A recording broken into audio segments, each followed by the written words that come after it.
तरुबा में शिकस्त झेलने के बाद अब भारतीय टीम का कारवां आ पहुंचा है प्रोविडेंस, जहां पर थोड़ा सा गैप भी मिला है।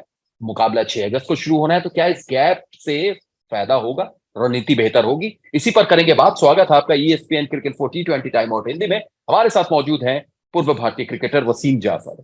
वसीम, तरुबा में तो हमने बात की प्रीव्यू में, पिछले मैच में किस तरीके से कहां कहां गलतियां हुई, लेकिन सबसे पहला सवाल मेरा आपसे यही कि क्या कोई रणनीतिक बदलाव आप देख रहे हैं इस मैच में प्रोविडेंस में, या फिर टीम में भी कुछ बदलाव देख रहे हैं? एक चीज तो मैं देखना चाहता हूं कि यशस्वी जायसवाल को खेलते हुए, उसके अलावा आप नंबर 8 पे चाहते हो कि कोई बल्लेबाज खेले या कोई ऑलराउंडर खेले, तो वो ऑलराउंडर एक्चुअली इस टीम में या तो हार्दिक पांड्या है या तो अक्षर पटेल है। तो अक्षर पटेल शायद नंबर 8 पर आएंगे, तो फिर कुलचा में से किसी एक को ही आप अफोर्ड कर सकते हो खिलाना, क्योंकि इस टीम में शार्दुल ठाकुर तो है नहीं। तो शायद एक स्पिनर कम करना फोर्सफुली आपको पड़ जाए, और एक बैट्समैन ऐड करना पड़ जाए, और फिर आपको हो सकता है कि तिलक वर्मा से वो ओवर कराने पड़े। तो शायद ये फोर्स चेंज मुझे ऐसे लगता है, बट यशस्वी जायसवाल मुझे ऐसे लगता है कि उनको बिल्कुल मौका मिलना चाहिए और उनको ओपन करने के लिए मौका मिलना चाहिए।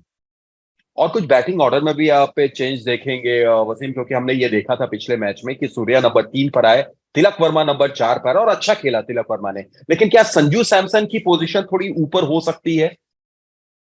हो सकती है, क्योंकि वो हमेशा से ही हमने देखा है उनको कि वो आईपीएल में भी 3 या 4 ही नंबर पे बैटिंग करते हैं। बट इतनी जो टॉप ऑर्डर हैवी हमारी टीम है, तो वहां पे उनको स्क्वीज करना मुझे लगता है कि थोड़ा मुश्किल होगा। अगर आप एक और बैट्समैन खिलाते हैं, एक स्पिनर को ड्रॉप करके, तो फिर आप और एक और बैट्समैन उस लाइनअप में ऐड हो जाता है। तो फिर संजू कैसे ऊपर खेलेंगे? इवन दो आप चाहते हो, लेकिन मुझे नहीं लगता है कि आप चाहकर भी आप कर पाओगे। और आपने जैसे बोला कि शायद एक स्पिनर को कम करके थोड़ा सा बैटिंग को बढ़ाएं, आपने यशस्वी जायसवाल की तरफ इशारा भी किया। लेकिन वो बॉलर कौन होगा वसीम? क्योंकि आप देखें, कुलचा यानी कुलदीप ने भी अच्छी गेंदबाजी की थी पिछले मैच में। 4 ओवर में उन्होंने काफी इकोनॉमिकल गेंदबाजी की, 20 रन दिए थे इनफैक्ट, और एक विकेट भी लिया था। 2 विकेट चहल लेते हैं, तो क्या इन दोनों में से किसी एक को ड्रॉप करके एक बैटर को बढ़ाना, ये एक दिलेरी भरा फैसला ले पाएगी टीम? आई मीन दिलेरीज का फैसला मुझे लगता है कि वो फोर्स्ड होगा। आप चाहते नहीं हो कि वो करना हो, लेकिन अगर ऐसी सिचुएशन फिर से आ गई, और फिर से आपको रन चेस करने पड़ गए और फिर से ऐसा हो गया, तो कुलदीप यादव अगर नंबर 8 पर आते हैं तो अगेन आपकी टेल बड़ी लंबी हो जाती है। तो मुझे लगता है कि वो आपको थोड़ा सा फोर्सफुली करना होगा, इवन दो आप चाहते नहीं हो। अगर आपके टॉप ऑर्डर ने काम कर दिया, अगर वो अच्छी बल्लेबाजी कर गए, तब तो ऑब्वियसली आपको जरूरत नहीं पड़ती है। बट आप सोचते हो कि उस सिचुएशन के लिए अगर आपके बैट्समैन अगर अच्छा खेल गए, तो मुझे लगता है कि ये कॉम्बिनेशन ठीक है। लेकिन फिर भी ईशान किशन के बदले में यशस्वी जायसवाल को देखना चाहूँ। चलिए, आपने ईशान किशन की बात देखी, टॉप ऑर्डर की बात भी की वसीम। हमने इस पूरे श्रृंखला के दौरान एक चीज देखी कि ईशान टेस्ट मैच में जो उनको मौके मिले वहां पर भी उन्होंने काफी अच्छा खेला।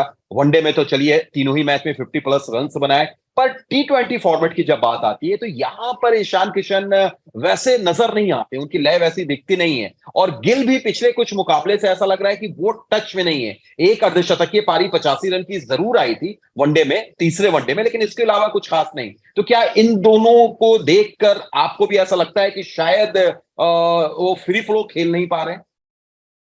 जो पहला T20 हुआ था वो थोड़ी सी मुश्किल पिच थी, तो वहां पर उनसे एक्सपेक्ट करना कि उस तरह की बल्लेबाजी करे, तो वो तो ऑब्वियसली बहुत ज्यादा एक्सपेक्टेशन होगी। बट सेकंड T20 कैसी पिच है, नए ग्राउंड पे मैच होना है, तो वहां की पिच कैसी है, वो थोड़ा देखना होगा। अगर अच्छी पिच होगी तो ऑब्वियसली हमारे बल्लेबाज थोड़ी बेहतर बल्लेबाजी करेंगे।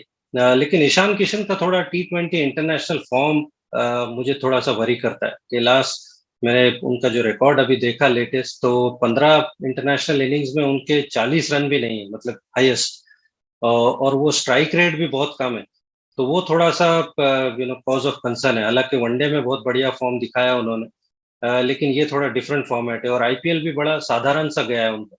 तो क्यों ना उस लड़के को चांस दिया जाए जो इतना बढ़िया आईपीएल खेल कर आया है, बहुत इमर्जिंग प्लेयर का अवार्ड भी जीता है, और बहुत ही जबरदस्त कॉन्फिडेंस में है। तो वो एक मुझे लगता है कि शायद चेंज की तरफ मैं डेफिनेटली देखूंगा। तो चलिए, थोड़ी सी बात अगर मेजबानों की भी करें, जिन्होंने पिछले मैच में बड़ा बेहतर प्रदर्शन किया। एक अच्छे तरीके से भारतीय जिसको आपने पहले ही कहा कि मजबूत टॉप ऑर्डर को भी रोका और सीमित रखा 144 तक।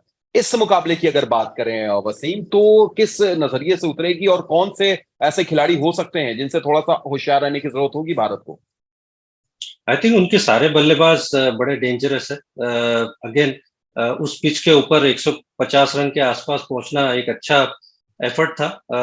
यू नो वो चाहे निकोलस पूरन की इनिंग हो या थोड़ा ब्रैंडन किंग ने जो शुरुआत की, हालांकि वो ब्रीफ इनिंग थी, और उसके बाद रॉबमन पावेल जिस तरह से उन्होंने खेला, तो आई थिंक वो कंडीशंस को थोड़ा बेहतर जानते हैं, क्योंकि यहाँ पे खेलते हैं, सीपीएल खेलते रहते हैं, तो इस कंडीशंस को जानते हैं, और उनके बॉलर्स ने बड़ी अच्छी से कंडीशंस यूज किया। इस कंडीशंस के लिए बहुत बढ़िया बॉलिंग करते हैं।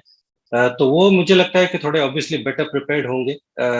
उनकी बल्लेबाजी डेफिनेटली बड़ी स्ट्रांग है। चाहे वो फिर ऑब्वियसली निकोलस पूरन उसमें सबसे ऊपर है, उस फहरिस्त में। अभी अगर T20 फॉर्मेट में अगर हम बात करें तो बहुत ही एलीट लेवल की बल्लेबाजी कर रहे हैं वो। उसके अलावा आप शिमरन हेटमायर की बात करें, कायल मेयर्स, रॉबमन पावल, तो बड़े ही ताबड़तोड़ बल्लेबाज है उनके पास। तो इस टीम से थोड़ा सा ऑब्वियसली भारतीय टीम को संभल के रहना होगा और अच्छी क्रिकेट खेलनी होगी अगला मैच जीतने के लिए और सीरीज रोमांचक बनाने के लिए। बेशक। और एक कड़ा सवाल आपसे भी कि जब ये श्रृंखला की शुरुआत हुई थी तो उससे पहले आपने प्रिडिक्शन किया था 4-1 का भारत के पक्ष में। पहला मैच तो हार गई है टीम इंडिया, तो क्या चारों अभी भी भारत जीत रही है वसीम, या थोड़ा सा आप बदलाव कर रहे हैं अपने प्रिडिक्शन में? मैं जब तक वेस्ट इंडीज 2 नहीं जीतता तब तक तो मैं 4-1 पर ही कायम रहूंगा। चलिए तो देखते हैं कि इस मुकाबले में क्या वसीम की वाणी सच साबित होती है या फिर वेस्टइंडीज करते हैं एक और बेहतरीन मैच में प्रदर्शन। बहुत बहुत शुक्रिया जुड़ने के लिए हमारे साथ और तमाम बातचीत के लिए वसीम। फिर होगी आपसे मुलाकात। आप देख रहे थे ESPN cricket 4 T20 time out Hindi.